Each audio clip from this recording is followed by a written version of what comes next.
किशोर podcast के audio story श्रृंखला की प्रस्तुति कहानी विद किशोर में आपका स्वागत है। आज हम आपके लिए लेकर आए हैं गजेंद्र कुमार मित्र की लिखी हुई कहानी मरने के बाद भी। कहानी के मुख्य पात्र हैं अमरेश, सुहासिनी, सुभाष, रुचिरा एवं उनकी भाभी।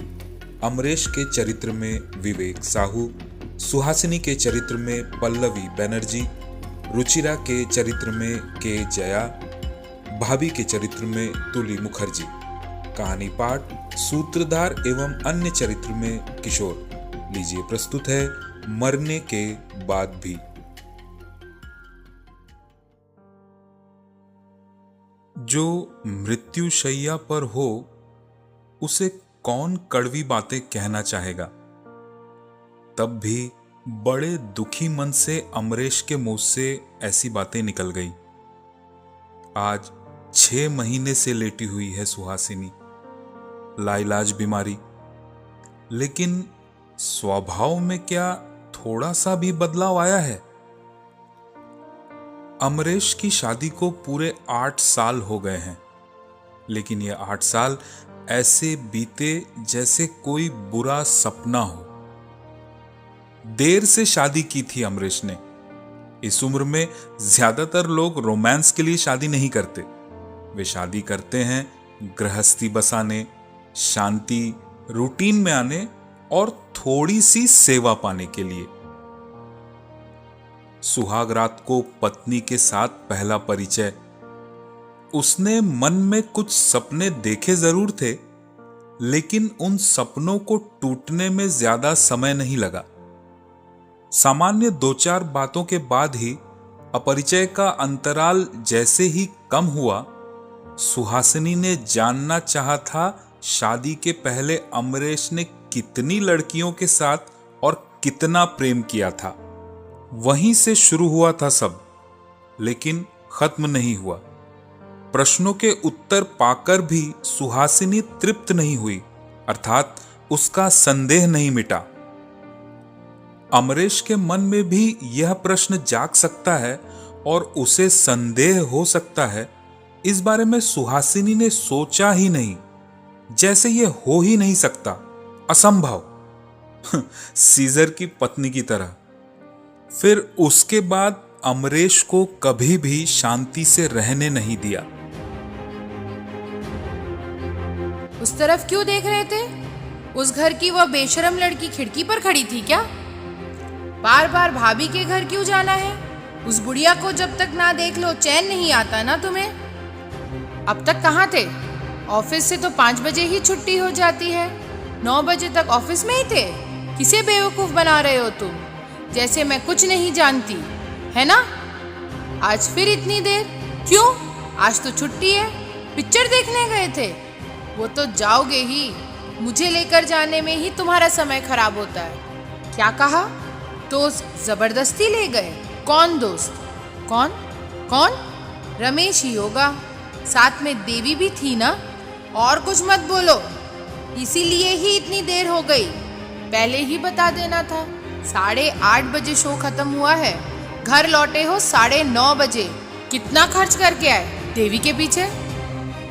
कब से बाजार गए हुए हो? 1 घंटा हो गया। ना ना ना ना, जाते वक्त रास्ते में आरती के घर पर बैठकर चाय पीते हुए गए, है ना? हजार सवालों में से कुछ के जवाब दिए। ज्यादा बोलने की जरूरत नहीं है। ज्यादातर लोगों का ऐसे सवालों से परिचय है।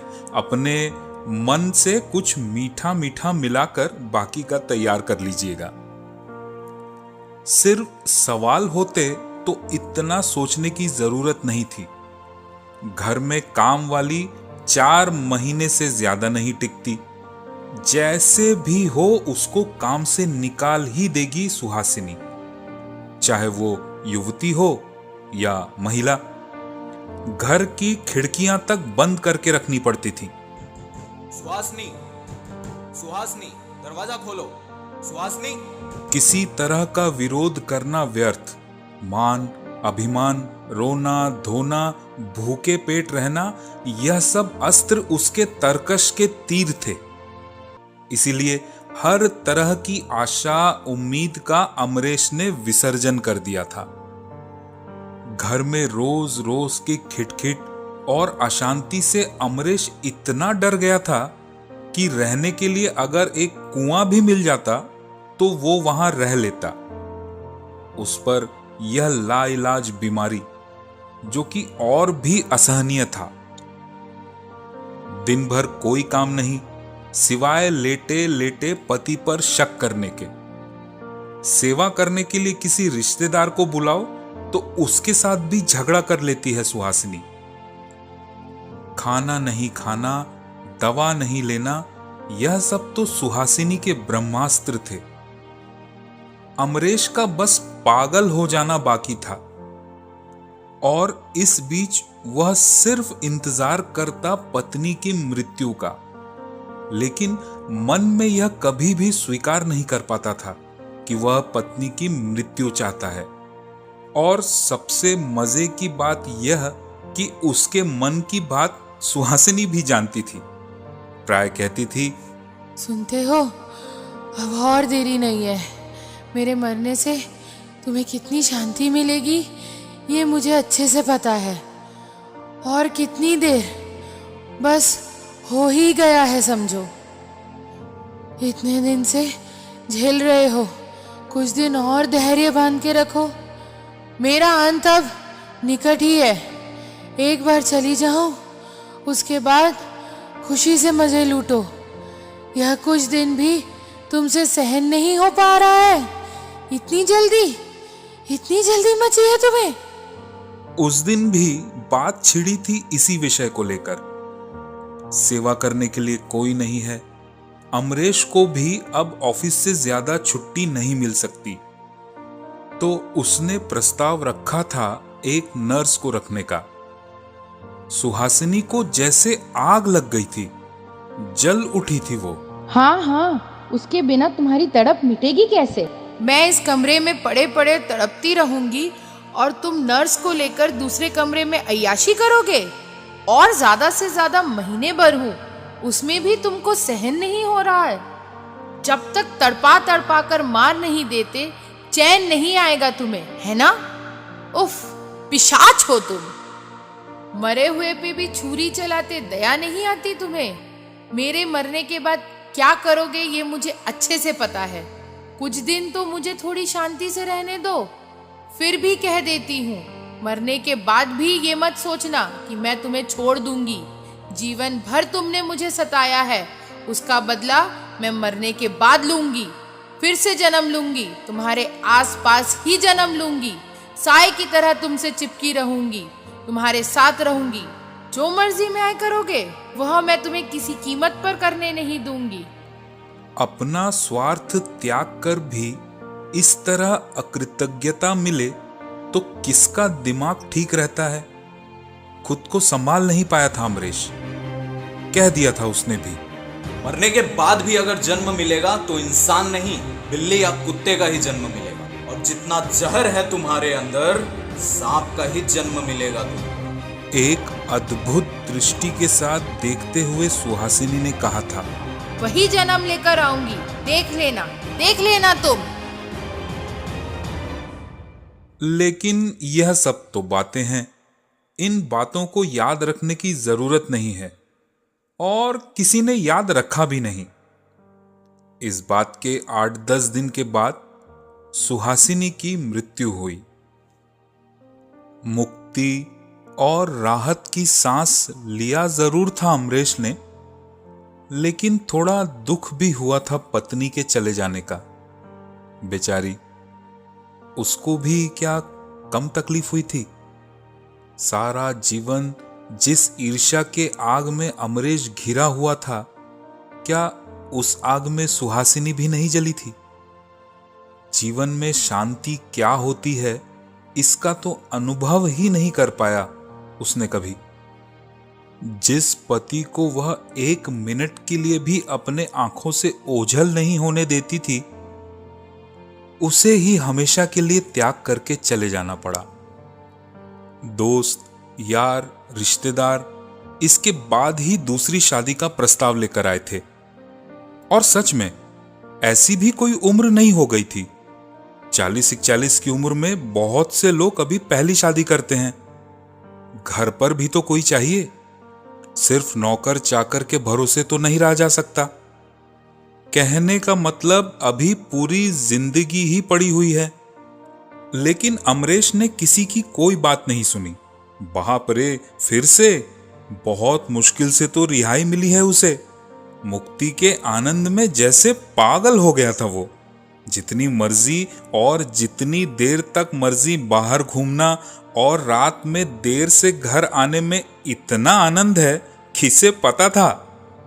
एक बार में ही पूरी सीख मिल गई है उसे और जरूरत नहीं है धन्यवाद। खाना पीना उसके लिए तो होटल है। बीमारी, हॉस्पिटल की कमी है क्या?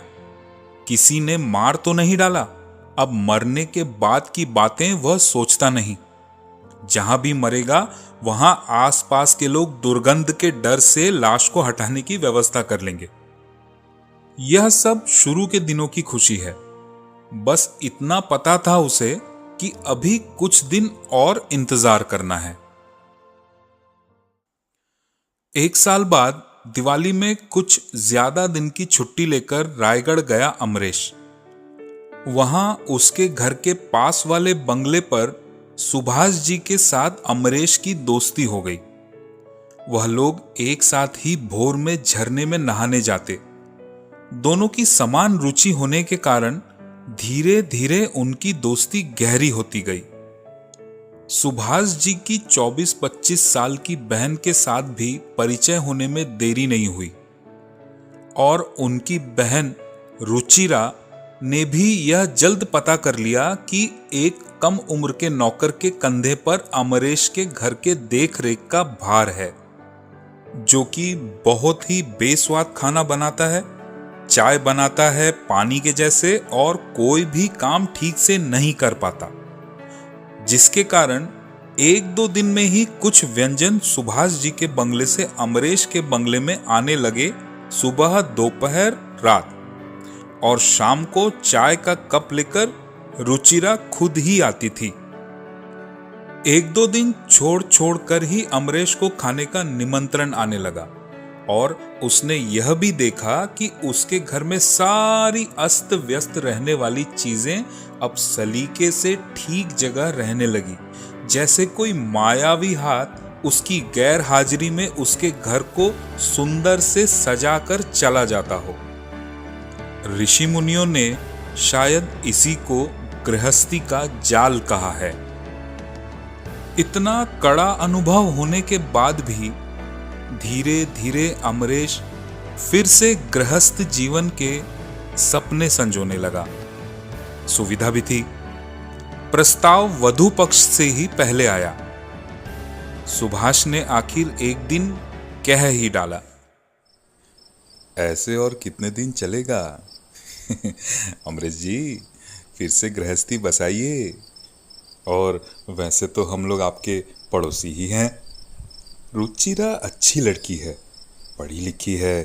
घर गृहस्थी के पूरे काम का जो कि आपको सबसे ज्यादा जरूरत है, वो सर्टिफिकेट तो आप ही दे पाएंगे। अमरेश और ना नहीं कह पाया। वह आप सोच कर देखिए। पहले आप अपनी बहन की मर्जी पूछिए। मुझ जैसे अधेड़ उम्र के व्यक्ति के साथ, वैसे मेरा एक घर भी है रायपुर में, नौकरी है, अच्छी खासी तनख्वाह भी है, वो मुझे पसंद करेगी? जरूर करेगी। वो क्या छोटी बच्ची है? यह बातें रात को टहलते समय हुई थी। लौटते वक्त मन में रुचिरा की बातें सोचते सोचते घर आया। घर में आते ही देखा सारी चीजें अपने जगह पर सजा कर रखी हुई हैं। कपड़ों को तह करके कुछ बॉक्स में और कुछ वार्डरोब में रखा गया है। उजाले में सब कुछ साफ सुथरा दिख रहा था। अमरेश का मन तृप्त और कृतज्ञ हो गया। पुराने और कड़वे अनुभव चले गए बहुत दूर। रात को खाने से पहले उसके घर से चिकन करी और मिठाई आई तो और भी अच्छा लगा। ऐसी जीवन संगिनी की ही तो हर इंसान को कामना होती है। अमरेश ने भी तो यही चाहा था। खाने की थाली सामने रखकर रोटी का पहला निवाला चिकन करी के साथ मुंह में डाला। स्वाद से उसका मन ललचा गया अगला निवाला खाने के लिए, और ठीक ऐसे समय एक बड़ी सी बिल्ली उस तरफ की खिड़की से कूद पड़ी सीधे चिकन करी के प्लेट पर। उफ, ये क्या? प्लेट सहित चिकन पूरी तरह नीचे गिर गया और लौटते समय मिठाई की कटोरी को भी नीचे गिराकर भाग गई वो बिल्ली।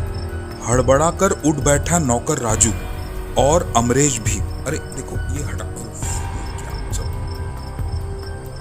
लेकिन तब तक जो बुरा होना था वो हो चुका।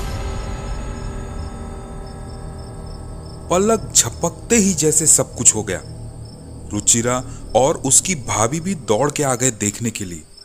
अरे ये सब क्या हो गया? अमरेश की बात ना मानकर वे फिर से उसके लिए खाना ले आए। वह घटना उस वक्त के लिए आई गई हो गई। राजू ने कहा, बाप रे बाप, देखा आपने बिल्ली को? बिल्ली न हो जैसे कोई बाघ। देखिए भैया जी, देख कर ही डर लग गया। आज बहुत दिनों से ही देख रही हूँ, पता है, हमारे घर के आसपास ही घूम रही है। हो सकता है हमारे घर में बहुत सारे लोग हैं, इसीलिए घर के अंदर आने की हिम्मत नहीं हुई उसकी। साहस देखा आपने उसका? प्लेट से ही सीधे खाना चाहती है। बिल्ली को ऐसा करते तो कभी देखा नहीं मैंने। रात को यही बात सोचते सोचते अमरेश सो गया। अचानक किसी आवाज से उसकी नींद खुल गई। रात में चंद्रमा की हल्की रोशनी उसके कमरे में आ रही थी। उसी हल्की रोशनी में अमरेश ने देखा वो बिल्ली उसी के पलंग पर आकर बैठी हुई है।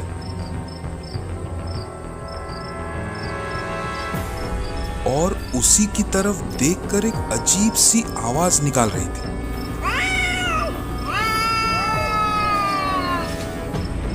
जैसे आपस में झगड़ते वक्त वो एक खास तरह की आवाज निकालते हैं, ठीक वैसे ही।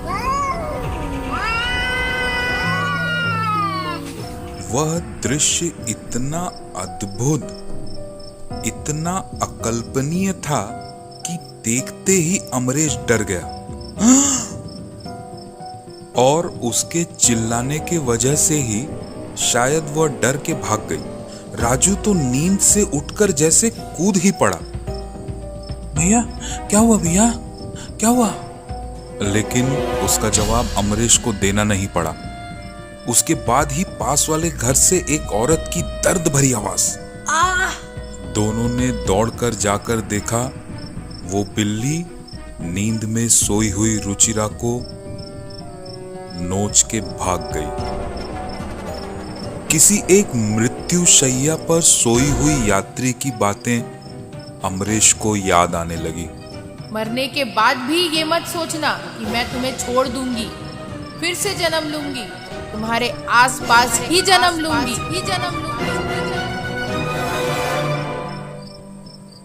मस्तक पर पसीना आ गया।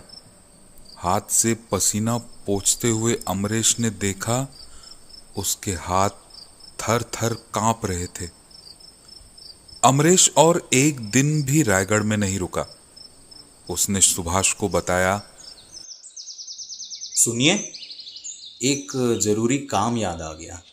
11 बजे वाली गाड़ी से ही निकलना पड़ेगा। लेकिन अचानक ऐसे अमरेश जी, बहुत सी बातें तो रह ही गई। इधर जाते ही खबर करूंगा मैं, आप चिंता मत कीजिए। हो सकता है लौट के भी आ जाऊं, लेकिन आज मन कुछ ठीक नहीं है। आज और कुछ बोल नहीं पाऊंगा, माफ कीजिए। सुभाष ने कुछ नहीं कहा। बस उसकी पत्नी ने कहा, अच्छा, उनको बुलावा कब आया? कहीं बिल्ली के डर से तो भाग नहीं रहे? हमें और कुछ काम नहीं है क्या? किसे कब कौन बुलाता है हमें क्या पता। ट्रेन उनके बंगले के सामने से ही होकर गुजरी। अमरेश ने दुखी मन से रुमाल हिलाकर दिखाया। रुचिरा ने भी आंसू भरी आंखों से उसे विदा किया। लेकिन अमरेश अपने घर तक नहीं गया। आधी रात को ही रायपुर सिटी उतर गया। यहां सिविल लाइंस एरिया में उसके एक दोस्त का घर है। पहले भी वो यहां रहकर गया है। घर का माली उसे अच्छे से पहचानता है, रहने में कोई दिक्कत नहीं होगी। तब भी इतनी रात में तो उसके घर जा नहीं सकते। तब यहीं रुकना पड़ेगा। प्लेटफॉर्म के एक कोने में सभी सामान को एक साथ रखकर राजू उस पर टिककर सो गया। अमरेश को नींद नहीं आ रही थी। वह प्लेटफॉर्म पर ही टहलने लगा।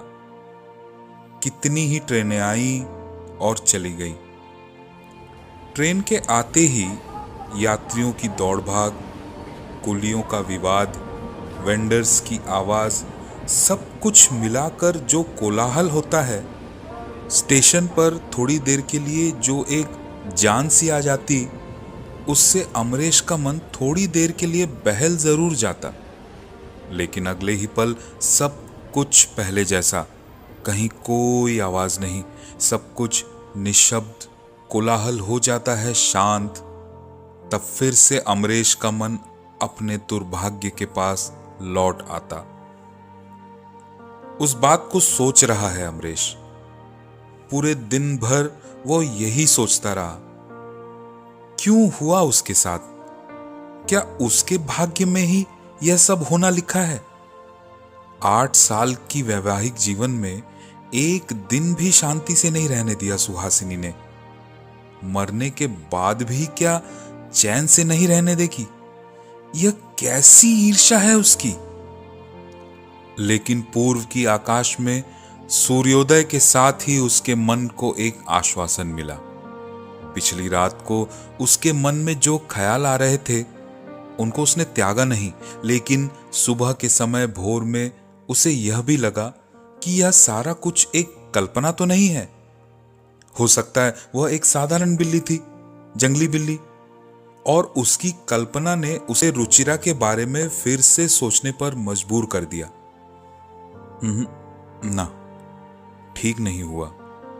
एक साधारण सी बिल्ली के डर से वो वहां से चला आया। आज की दुनिया का पढ़ा लिखा इंसान है। टहलते टहलते जैसे उसने अपने मन को मजबूत किया। राजू को बुलाया। ए राजू, जा तो देख, एक ऑटो रिक्शा को बुला। चल अब घर चलते हैं।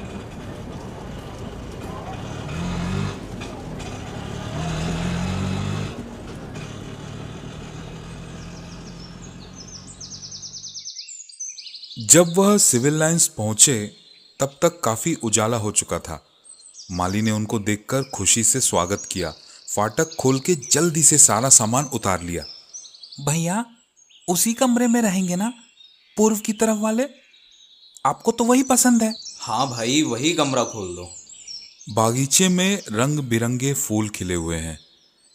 सुबह की ओस अभी भी उनसे गई नहीं। ताजी ठंडी हवा, फूलों की खुशबू फैली हुई है।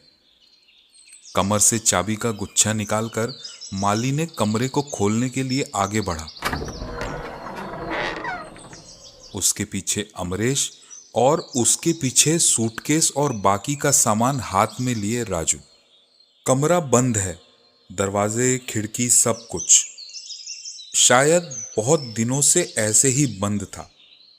दरवाजे और खिड़कियों को खोलने के बाद जो थोड़ी हवा और रोशनी अंदर जाएगी, उसके बाद ही अमरेश अंदर जाएगा, ऐसा उसने मन में सोच लिया था। लेकिन अचानक ही वह चौंक गया माली की चीख सुनकर। क्या हुआ? तुरंत आगे बढ़ा अमरेश। वो क्या है? अमरेश के मुंह से भी चीख निकल गई।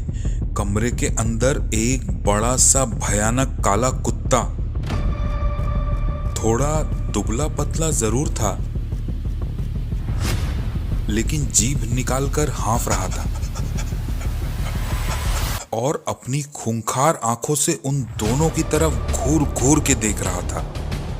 थोड़ी देर तक देखने के बाद उनके पास से ही निकलकर चला गया वो कुत्ता।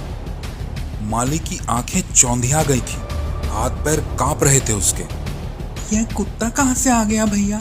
खिड़की दरवाजे तो सब बंद है। अमरेश का दिल भी ठंडा पड़ गया था, फिर भी उसने जोर देकर कहा, वो तो उस नाली के रास्ते। इतना बड़ा कुत्ता उस छोटी सी नाली के रास्ते कैसे आ सकता है भैया? पिछले बार कमरे को कब खोला था?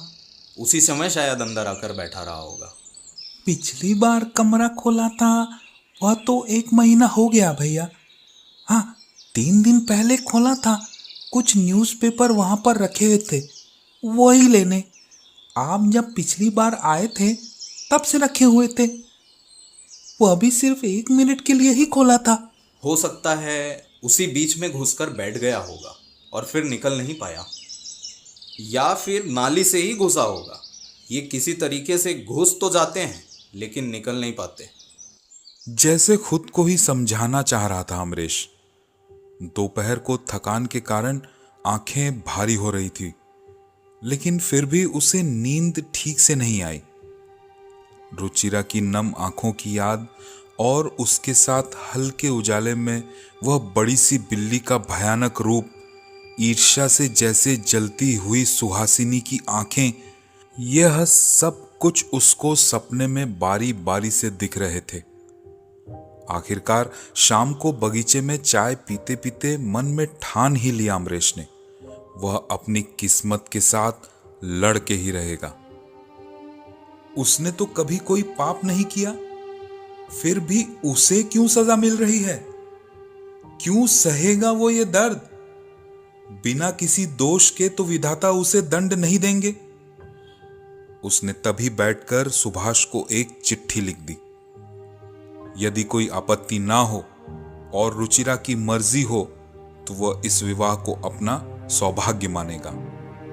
अगले माह यह शुभ कार्य हो जाएगा। इस महीने के बचे हुए दिन वह यहीं रहेगा और अपने घर का भी पता उसने लिख दिया था। चिट्ठी को एक लिफाफे में बंद करके ऊपर पता लिखकर राजू को भेज दिया पोस्ट ऑफिस में पोस्ट करने के लिए, और आराम से बैठकर नॉवेल पढ़ने लगा। 4-5 दिन बाद सुभाष की चिट्ठी आई। आपकी चिट्ठी पाकर बहुत खुशी हुई, लेकिन यहाँ कुछ गड़बड़ी हो गई है। रायगढ़ में और अब रहना नहीं हो रहा।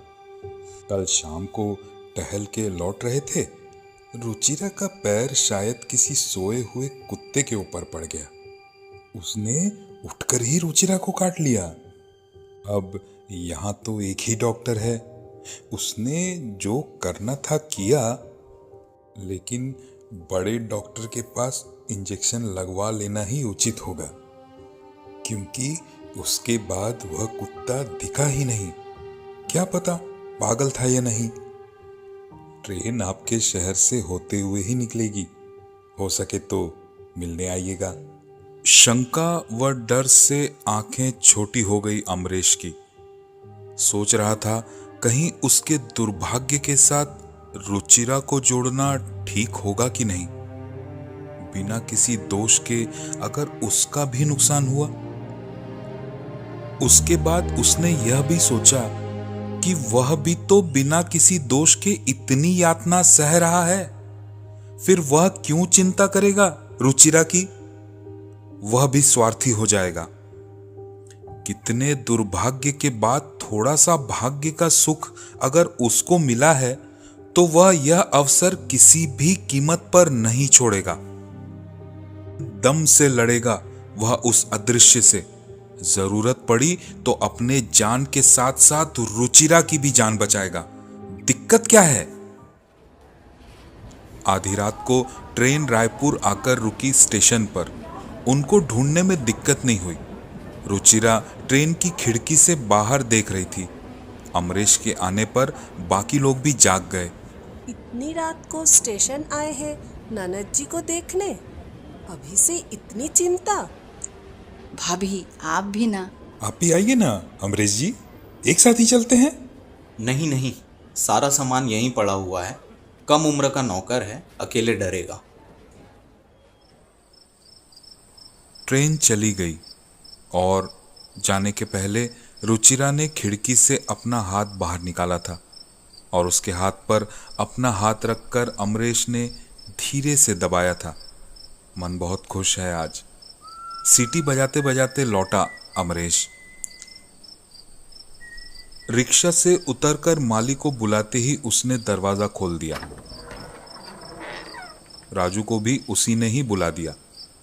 बाल्टी में पानी रखा हुआ था। अच्छे से मुंह हाथ पैर धोकर कमरे में आया अमरेश। राजू फिर से सो गया। कमरे में छोटी बत्ती जल रही है। उससे कमरे में हल्की सी रोशनी ही हुई है। राजू के लिए ही यही लाइट कमरे में जलती है। उसे भी कैसा एक डर सा लगा हुआ है। अंधेरे में नीचे फर्श पर नहीं सो पाता। हाथ और चेहरे को टॉवल से पोंछते हुए बिस्तर पर आकर बैठा अमरेश। और 2-1 घंटे की ही रात बची है। नींद आते आते सुबह हो जाएगी। सोएगा या किताब पढ़ेगा। बहुत दिनों के बाद मन प्रसन्न है। खुशी की एक लहर दौड़ गई है, इसलिए सोने की उतनी इच्छा नहीं है। लेटे लेटे सोच रहा था और अचानक उसकी नजर पड़ी तकिए के एक कोने पर। हल्की रोशनी है कमरे में, लेकिन फिर भी तकिए के पास कुछ ज्यादा ही अंधेरा नहीं है। एक पल में सारी चेतना एकदम सचेत हो गई अमरेश की। डरा नहीं, घबराया नहीं, शोर भी नहीं मचाया। उसके बाद टॉर्च जलाकर ठीक से देखा। हाँ, वो तो तकिए के सिराहने में छिपा हुआ है काला रंग का बिलबिलाता हुआ एक सांप। गुस्से से भर गया वो एक पल में। वो गुस्सा था उस अदृश्य से, अपने भाग्य से। उसे गुस्सा था सुहासिनी से। इधर उधर देखते उसे कोने में दिखी एक बांस की लाठी। वह धीरे से जाकर उस लाठी को ले आया। सांप भी तब तक सतर्क हो गया। अमरेश के लाठी लेकर आते ही बिस्तर से रेंग कर नीचे गिर गया। राजू भी नीचे ही लेटा हुआ है। अमरेश ने बिजली की तेजी से और पूरी ताकत से लाठी का वार कर दिया सांप के सिर पर। छोटा सा पतला सा सांप, लाठी भी मोटी। लाठी के वार से सांप का सिर फट के चपटा हो गया। दर्द से छटपटाने लगा वो। उसका शरीर असहाय होकर ऐंठने लगा बार बार। राजू लाठी की आवाज सुनकर चौंक कर पूछा, क्या हुआ भैया? क्या हुआ? क्या हुआ? माली भी दौड़ता हुआ आया, लेकिन अमरेश का किसी पर ध्यान नहीं। बहुत चुपचाप खड़ा होकर उस मरते हुए सांप को देखता रहा। नजर नहीं हट रही उसकी।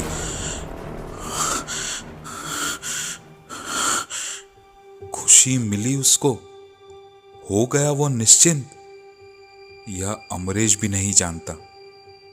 उसकी भावनाएं जड़ सी हो गई।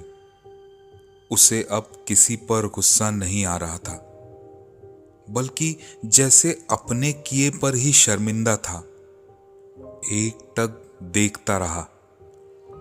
सांप तड़पता हुआ थोड़ा सा आगे बढ़ा दरवाजे की तरफ। राजू एक और वार करने वाला ही था। अमरेश ने इशारे से रोका। मुंह हाथ धोकर जब कमरे में आया था अमरेश, तब उसके भीगे पैर के छाप फर्श पर पड़े थे, जो अब भी सूखे नहीं थे। शायद कुछ ज्यादा ही भीगे थे उसके पैर। पैरों के छाप फर्श पर अब भी साफ साफ दिखाई दे रहे थे।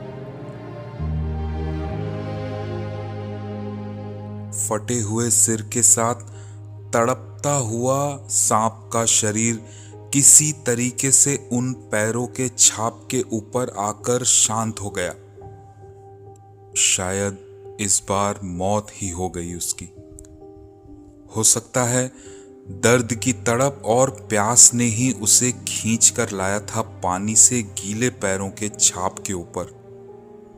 अमरेश को लगा शायद उस सांप ने मरने के पहले उसके पैरों के छाप को छूकर अपने सभी गुनाहों की माफी मांग ली।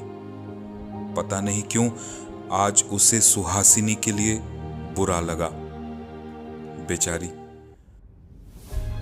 उसे खुद भी तो कभी शांति नहीं मिली। सबसे छुपाते हुए अपने आंखों के दोनों कोनों को पोंछकर अमरेश फिर से उसी बिस्तर पर जाकर ही बैठा। मत बैठिए, पहले देख लीजिए, और तो कुछ नहीं है ना इस ठंड में जब सांप निकला है। नहीं, अब और किसी का डर नहीं। आप सुन रहे थे गजेंद्र कुमार मित्र की लिखी हुई कहानी मरने के बाद भी।